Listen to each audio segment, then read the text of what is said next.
Right. I'd like to introduce the next speaker, Jan Larsson. The title of the lecture is The History and Future of IPv6. Please. All right. Cześć. Yeah, some technical difficulties. We only sent the presentation to the organizers 3 weeks ago. But now we solved the issue.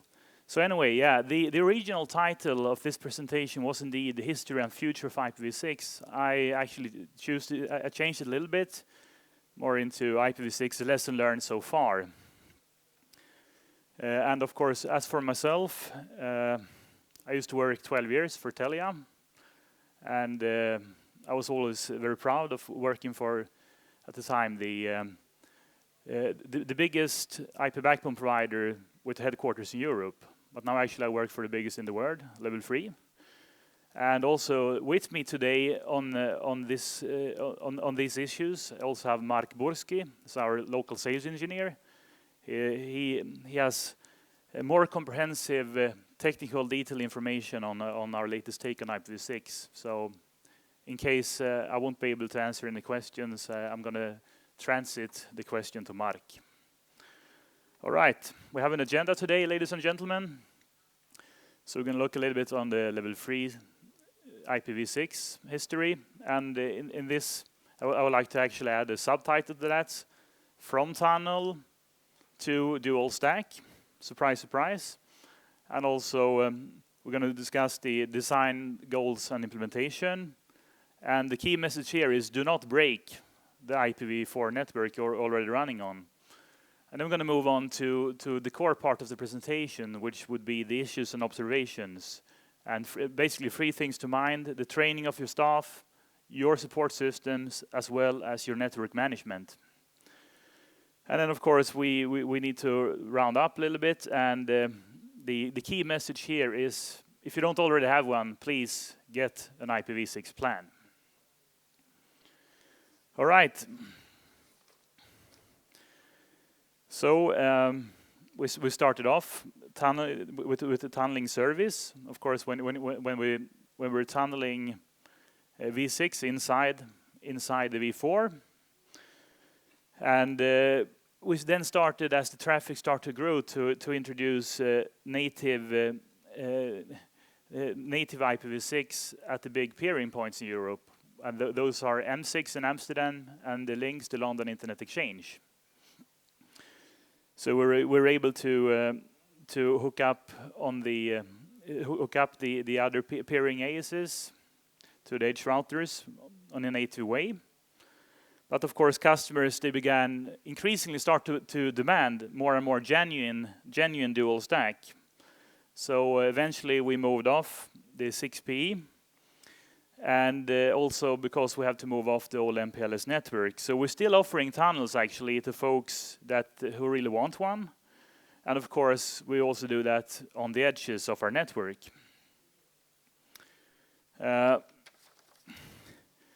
So of course, when you have a tunnel solution and a tunnel situation, you have always problems about the scaling. And that's due to hardware limitations. And of course, in 2009, the demand for a full IPv6 solution really started to reaching the tipping point. We had to do something about it. And the issue, as for us, as with everybody else in the industry, is to keep the core network costs down, obviously. And IPv6 or VLAN can provide economical and, of course, also technical efficiencies. And that also allows us to provide really full speed, economic, and dual stack IPv6 everywhere. So if we have separated IGP for IPv6 for safety and stability reasons, so as an example, doing OSPF version 3 over existing IS to IS, which unlike BGP, of course, is a layer 3 routing protocol, we moved the route reflection off the tunnel devices onto standard route reflectors. And we then actually got IPv6 enabled natively on all existing LANs alongside our IPv4. So to ease off the headaches of our operations teams, we made the overall design as similar, and this is important, as similar as possible to the IPv4 design. And thus, we are now able to provide wire speed v6 actually over exactly the same physical network as we do IPv4. So something on supporting the IPv6. Of course, there is a number of ways this could be done. We have the transition, and of course, when we do the tunnels and such with customers, they always used to be connected in some way over your existing IPv4 network. So if you really like to do that sort of thing, if you really like to keep on the tunneling, of course. However, you can also move to Dualstack, and that's actually to enable IPv6 on your existing network. Oh, well, at least on the edges, obviously. And of course, you always have to ask yourself if your existing kit is really capable of supporting IPv6, because there are still a lot of very old kits out there, and some of them do not really support IPv6 at all. And there are a couple of things you have to consider. For example, some of them support IPv6, but only in terms of supporting on the software side. Some of them support IPv6, but only with specific software versions. And some of them really do support IPv6, but TCAM issues, well, ternary content addressable memory issues, prohibits its usage. And of course, some of them support IPv6, but load balancing is not really very good. So, if the customers are going to leave you, if you don't support Dualstack, you really do need to have a plan in place one way or the other.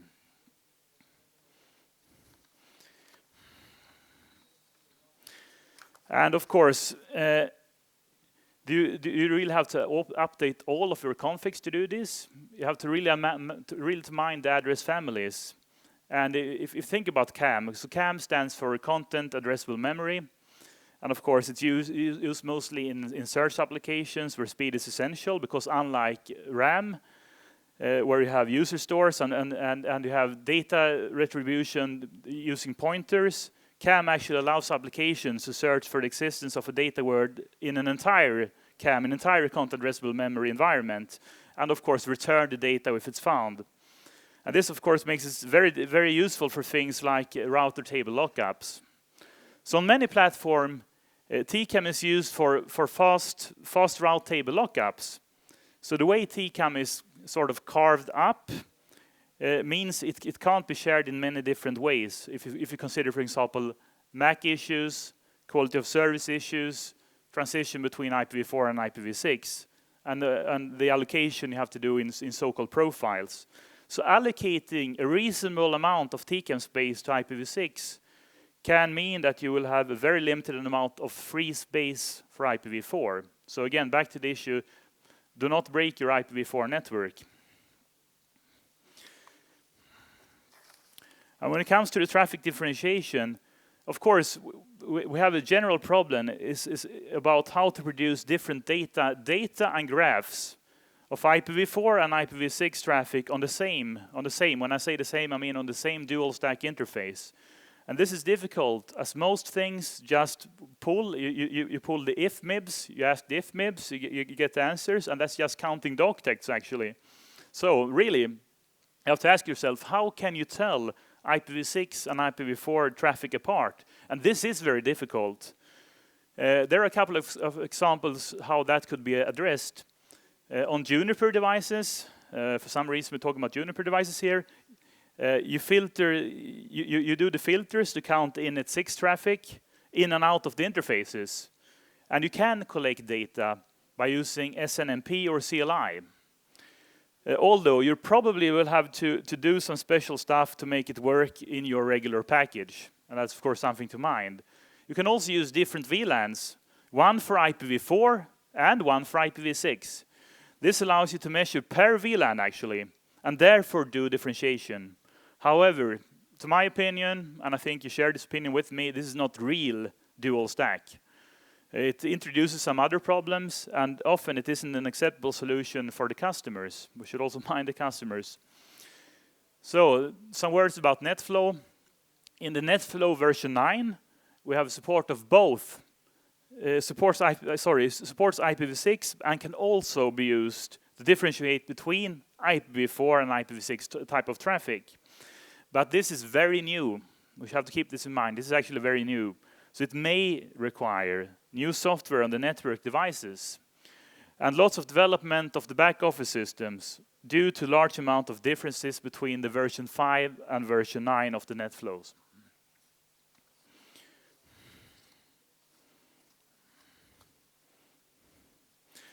And there are a couple of other important factors you should consider. Well, as stated here, supported IPv6 on your network are not the biggest issues you'll encounter. There are a couple of other stuff you should really mind. You can start talking about the training. Technical and non-technical staff alike, they really need to be trained on IPv6. They need to ensure they understand it so they can sell it correctly, of course, and also support it correctly. So who is going to do your IPv6 training? Do you have an in-house expert? Or are you going to outsource your IPv6 training requirements? Once the staff are trained, you will need to keep up their skills you need to keep their skills up to date as well. And of course, as you're fully aware of, there are a number of external training companies who are able to provide standard and as well as tailored IPv6 training. And these normally are quite expensive, but could really be worthwhile considering. And I think the best way to do it, if you speak to the peers or equally sized networks, you should probably get some tips on where to go when it comes to the training. Secondly, apart from the training, we also have the systems issue. And of course, there can obviously be a large number of old and new systems. No shit, yeah.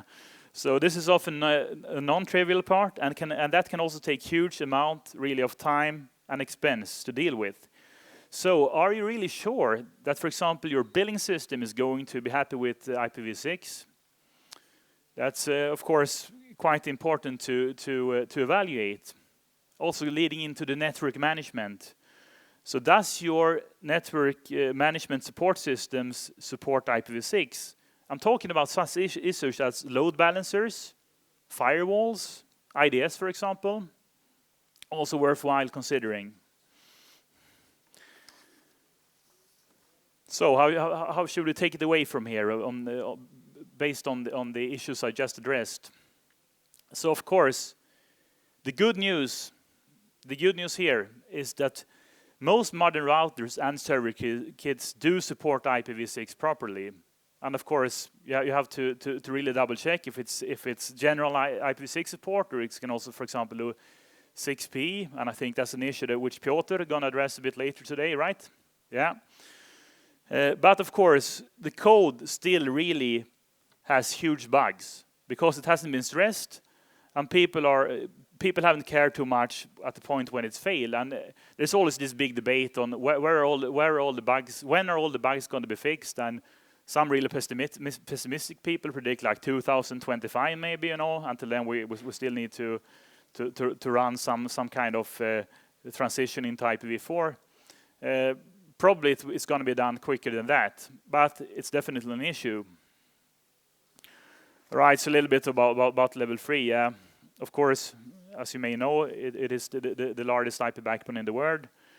And of course, when it comes to our topology in Europe, it's native everywhere now. It actually got native in the very end of last year on all server locations throughout Europe. Of course, speaking about on the edge side of the network. So, already have hundreds of customers connected in Europe, and I'm sorry because Level 3 is an American company, and EU for them that's Europe in the presentation work. But we have it all over Europe where we have existing footprint. And of course, yeah, if you already are an existing Level 3 customer, you can submit a support request, and we'll take care of your IPv6. And right now we have an account manager with us, Sebastian here, can address the issues if you're a customer. And of course, if you are a new customer or if you're considering choosing Level 3 as your upstream provider, you can please ensure that you ask for IPv6 service when you're speaking to Sebastian.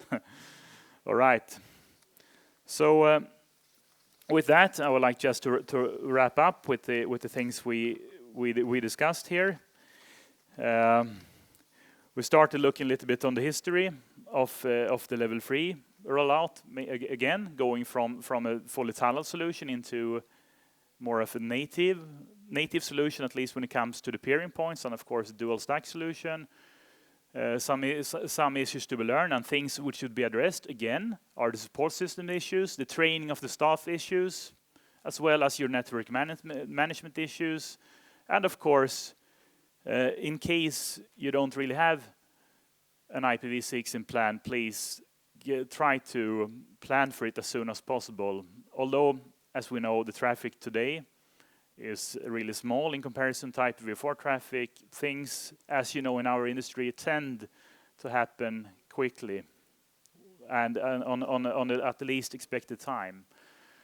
With that, ladies and gentlemen, I'd like to first of all apologize for the initial inconvenience here with getting the presentation up and running, and of course like to thank you for your attention today.